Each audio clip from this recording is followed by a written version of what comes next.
स्वागत है मेरे प्यारे बच्चों, आप सभी का आपकी अपनी हिंदी की कक्षा में।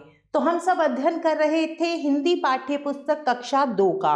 तो आज हम शुरू करेंगे पाठ संख्या 6 और पाठ का नाम है हमारा देश। तो चलिए सबसे पहले आपको पाठ परिचय देती हूँ। प्रत्येक देश के अपने राष्ट्रीय चिन्ह होते हैं। भारत के भी कुछ ऐसे राष्ट्रीय चिन्ह हैं जिनकी हमें सुरक्षा व सम्मान करना चाहिए। हमारे राष्ट्रीय चिन्ह कौन कौन से हैं, आइए पाठ पढ़कर जाने। इस पाठ के माध्यम से हम अपने राष्ट्रीय चिन्हों के बारे में जानेंगे। भारत एशिया महाद्वीप का एक विशाल देश है जिसका पूरा विश्व सम्मान करता है। भारत किसका एक विशाल देश है? एशिया महाद्वीप का। सैकड़ों वर्षों की गुलामी के बाद लोगों ने आज़ादी के संघर्ष किया, जिसके कारण यह देश 15 अगस्त 1947 को स्वतंत्र हुआ। हमारा देश कब स्वतंत्र हुआ? 15 अगस्त 1947 में। इसीलिए 15 अगस्त को स्वतंत्रता दिवस कहते हैं। क्यों? क्योंकि इस दिन हमें अंग्रेजी शासन से मुक्ति मिली थी। इस देश की शासन व्यवस्था को चलाने के लिए एक संविधान बनाया गया। यह संविधान 26 जनवरी 1950 को लागू किया गया। हमारे देश का संविधान कब लागू किया गया? 26 जनवरी 1950 को। इसी दिन से भारत प्रभुसत्ता संपन्न गणराज्य बना। यही कारण है कि 26 जनवरी को गणतंत्र दिवस कहा जाता है। 26 जनवरी को क्या कहा जाता है? गणतंत्र दिवस। विश्व के जितने भी देश हैं उन सबका अपना अपना राष्ट्रीय ध्वज, राष्ट्रीय गान, राष्ट्रीय पशु पक्षी और अपना राष्ट्रीय फूल होता है। हर देश का अपना अपना राष्ट्रीय चिन्ह होता है। हमारे देश के राष्ट्रीय ध्वज को तिरंगा कहते हैं। हम तिरंगा किसे कहते हैं? हमारे देश के राष्ट्रीय ध्वज को। इसी तिरंगा इसलिए कहा जाता है क्योंकि इसमें 3 रंग है। कितने रंग हैं? 3 रंग। केसरिया, सफेद और हरा। कौन कौन से 3 रंग है? केसरिया, सफेद और हरा। ध्वज की सफेद रंग की पट्टी के बीच में एक चक्र बना है, इसे अशोक चक्र कहते हैं। कौन सा चक्र कहते हैं? अशोक चक्र। अशोक चक्र में 24 तिलियां हैं। कितनी तिलियां हैं? 24। इस ध्वज के तीनों रंग हमें अलग अलग भावनाओं की प्रेरणा देते हैं। केसरिया रंग हमें त्याग और बलिदान के लिए तत्पर रहने की प्रेरणा देता है। सफेद रंग किसकी प्रेरणा देता है? सत्य और शांति का प्रतीक है।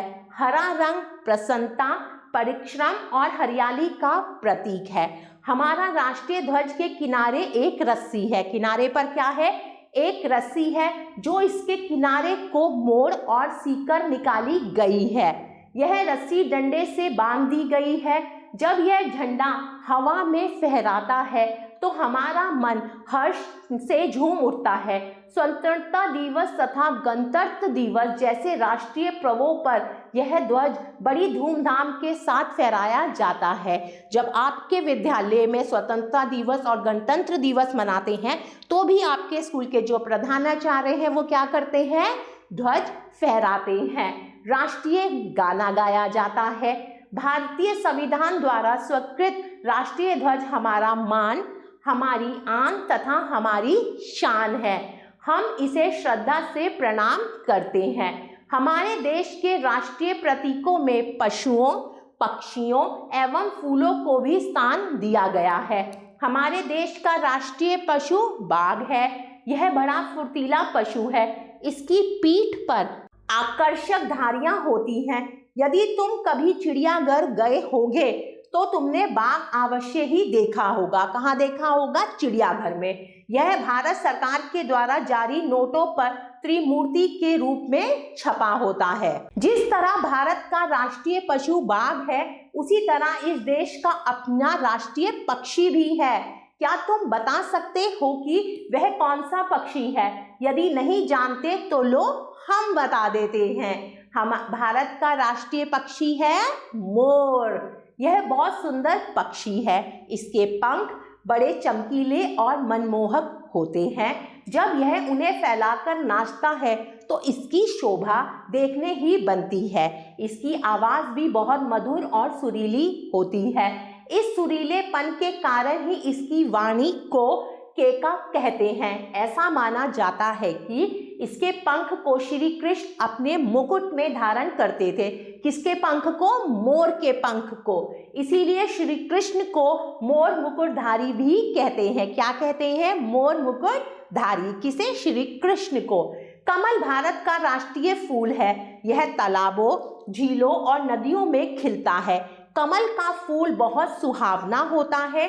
कवि इससे मुख और नेत्रों की उपमा देते हैं। जैसे शालिनी के नेत्र कमल के समान हैं। कमल की एक मुख्य विशेषता यह है कि यह जल से ऊपर ही रहता है। यदि कभी किसी तालाब या झील का पानी कम होने लगे तो यह भी पानी के साथ नीचे होता जाता है। कमल का फूल पूजा के काम भी आता है। धन की देवी लक्ष्मी की पूजा में कमल के फूल का विशेष महत्व है। किसकी पूजा में? माता लक्ष्मी की, जिसे धन की लक्ष्मी भी कहा गया है। लक्ष्मी जी की पूजा में कमल के फूल का विशेष महत्व होता है, इसीलिए यह बहुत ही शुभदायक है। राष्ट्रीय प्रतीक हमारे देश के गौरव है, अतः इन प्रतीकों का हमें सम्मान करना चाहिए और उनकी रक्षा करनी चाहिए। तो ये हमारा कर्तव्य है कि हम अपने राष्ट्रीय चिन्हों का सम्मान करें और उनकी रक्षा करें। चलिए देखते हैं पाठ से हमें क्या शिक्षा मिलती है। राष्ट्रीय चिन्ह हमारी आन बान और शान है। अब समय है शब्दार्थ पढ़ने का। विशाल, बड़ा, दिवस, दिन, ध्वज, झंडा, केसरिया, भगवा रंग, तत्पर, तैयार, शान, गौरव, प्रेरणा, संदेश, परिश्रम, मेहनत, हर्ष, खुशी, मुकुट, ताज। चलिए अब कुछ अभ्यास कार्य करते हैं। सबसे पहले हम करेंगे मौखिक प्रश्न। प्रश्न संख्या क, भारत किस महाद्वीप में स्थित है? एशिया महाद्वीप में।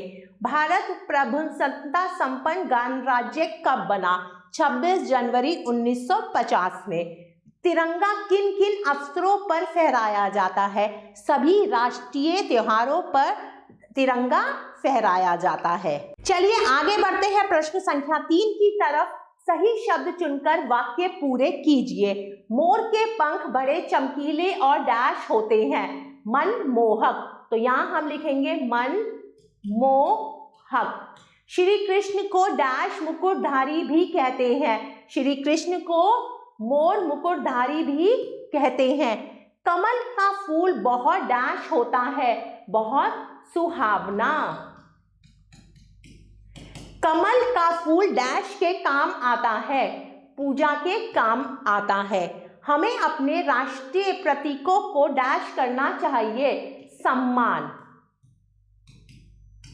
आगे है प्रश्न संख्या 4। सही कथन पर सही तथा गलत कथन पर गलत का चिन्ह लगाइए। भारत 26 जनवरी 1950 को स्वतंत्र हुआ था, यह कथन गलत है। भारत के राष्ट्रीय ध्वज में 3 रंग हैं, यह कथन बिल्कुल सही है। अशोक चक्र में 26 तिलियां बनी हैं, नहीं 24 तिलियां बनी हैं, तो यह कथन गलत है। सफेद रंग सत्य और शांति का प्रतीक है, यह कथन बिल्कुल सही है। आगे बढ़ते हैं प्रश्न संख्या 5 की तरफ। सही विकल्प पर सही का चिन्ह लगाइए।